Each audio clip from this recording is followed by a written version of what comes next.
O casamento entre Aston Martin e Honda nesse começo de 26 está mais para um pesadelo do que um sonho. A montadora japonesa teve um projeto atrasado, um mal nascido que não coube no carro de 2026 da Aston Martin, que também esteve atrasado no seu desenvolvimento e foi obrigada a fazer alterações que levaram a uma falta de confiabilidade e uma falta de potência brusca comparado aos outros modelos de 2026. Só que surge uma sigla que pode ser a luz no fim do túnel no pesadelo de Lawrence Stroll. Eu tô falando da ADO.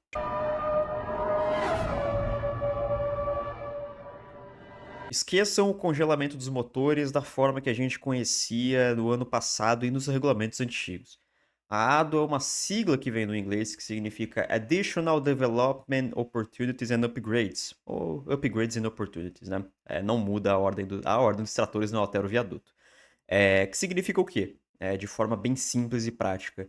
Se alguma equipe, né, alguma montadora de motor teve um projeto mal nascido, né, a FIA dá uma oportunidade depois do prazo de homologação a desenvolvimentos adicionais para tentar melhorar a performance, tá? Isso tem duas escalas possíveis, tá? A primeira delas é se você tem uma subperformance severa, ou seja, você está muito abaixo dos outros, como é o caso da Honda, né, que assim a gente considera que esteja, que você tem duas chances em 2026 e 2 chances em 2027 para usar esses tokens, vamos dizer assim, de upgrades, para conseguir tirar a equipe, né, tirar o desempenho do buraco e tentar levar até uma competitividade maior. E tem uma subperformance moderada, que é a segunda escala, que você vai ter daí uma chance por ano, né, se a sua situação tá ruim, mas não tá tanto, né. Só que no caso da Honda a gente considera ali uma super performance severa, né, porque além das questões da confiabilidade da potência, tem a parte de vibração que pode ser perigoso para a saúde dos pilotos. Aí bem simples, né, se você falhou no projeto inicial, a FIA te dá essa chance extra de arrumar o que está errado. Aí uma coisa que ganhou um contorno relativamente, eu não vou dizer inesperado, mas a gente pode dizer aí que foi o apoio de Toto Wolff, né, no projeto.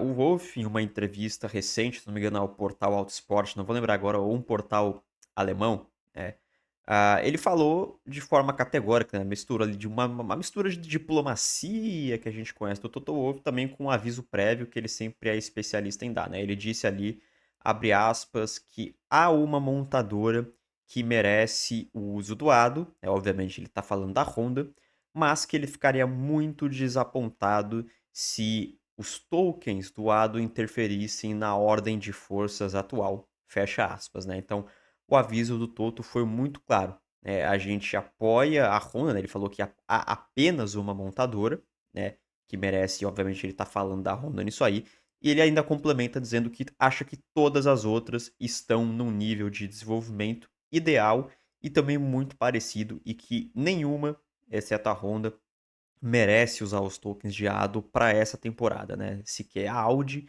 nem Ferrari, nem a Red Bull Ford, né? O Ford Powertrains ali.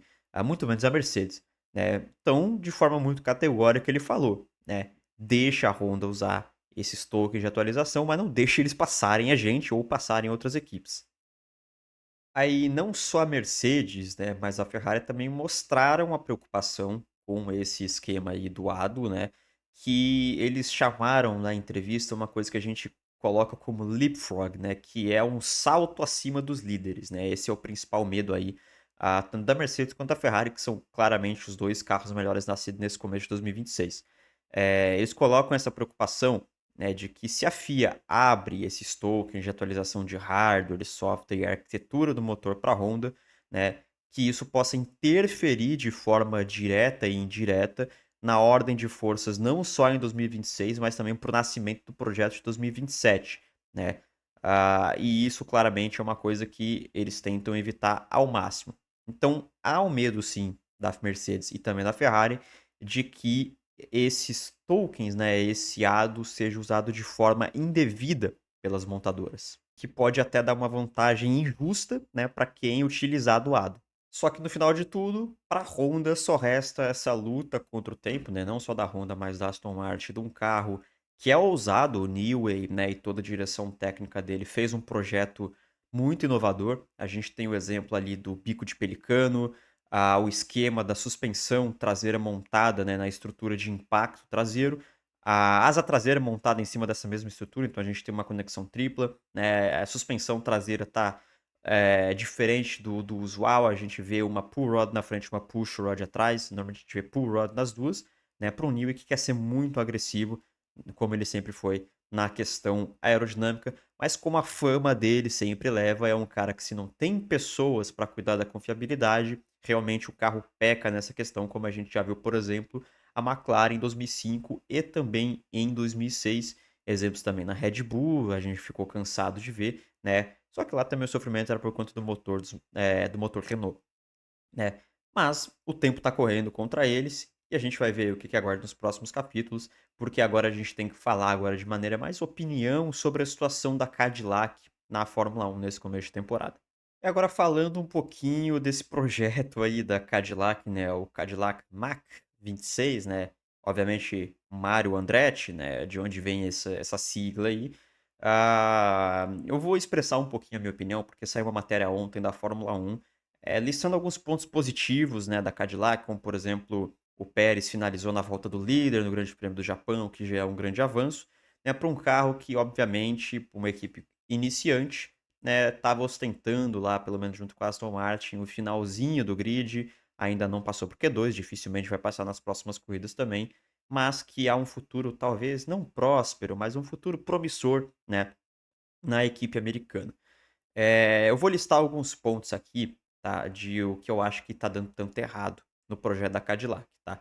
Começa, obviamente, pelo programa de gestão, tá, um modelo de gestão que a Cadillac, né, trouxe ali o grupo GM por trás dos panos, que obviamente a gente fala a GM Cadillac trouxe junto com ela o grupo Andretti TWG, tá. Então tudo isso a gente pode considerar uma coisa só, né, a Andretti, as equipes não estavam permitindo entrar na Fórmula 1, não, a gente quer entrar, quer construir um carro, e as equipes sempre barravam, né? Passava pelo comitê, mas chegava na parte das equipes, sempre tinha alguém que votava não, e como tem que ser de forma categórica, né, unânime, a permissão de uma entrada de uma nova equipe na Fórmula 1, com esse cavalo de Troia de uma marca, de uma a indústria automotiva, né, como o grupo GM, TWG, Cadillac, por trás da Andretti, que a entrada deles foi permitida. Mas o que eu queria falar para vocês aqui, na real, é sobre a equipe técnica da Aston Martin, tá? E as decisões que levaram eles.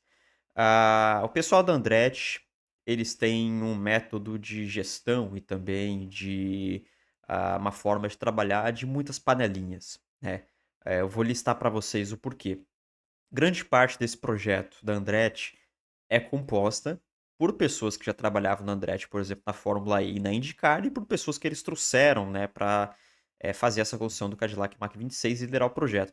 Só que me preocupa muito a Cadillac ter à frente do seu projeto um cara como o Nick Chester, né? O Nick Chester que teve sua participação nos tempos glórios de Renault, sendo ali o engenheiro de pista do Jarno Trulli e também do Fisichella, mas quando remete, à questão de projetos em si, nunca foi um cara que mostrou um grande, não vou dizer domínio técnico, mas uma grande, vamos dizer, se a gente está falando do ápice da indústria automotiva, dos melhores engenheiros do mundo, dos melhores, ele era um dos piores, sempre foi.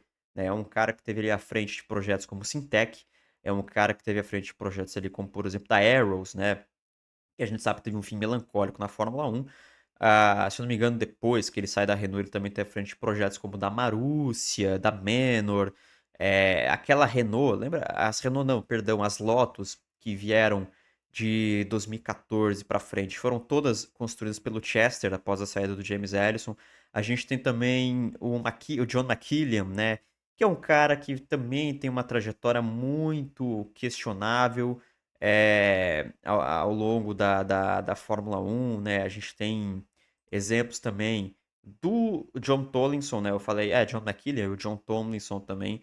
O Tomlinson é um cara que esteve na Williams, por exemplo, de 2006 até 2011, né? Sendo o chefe de aerodinâmica.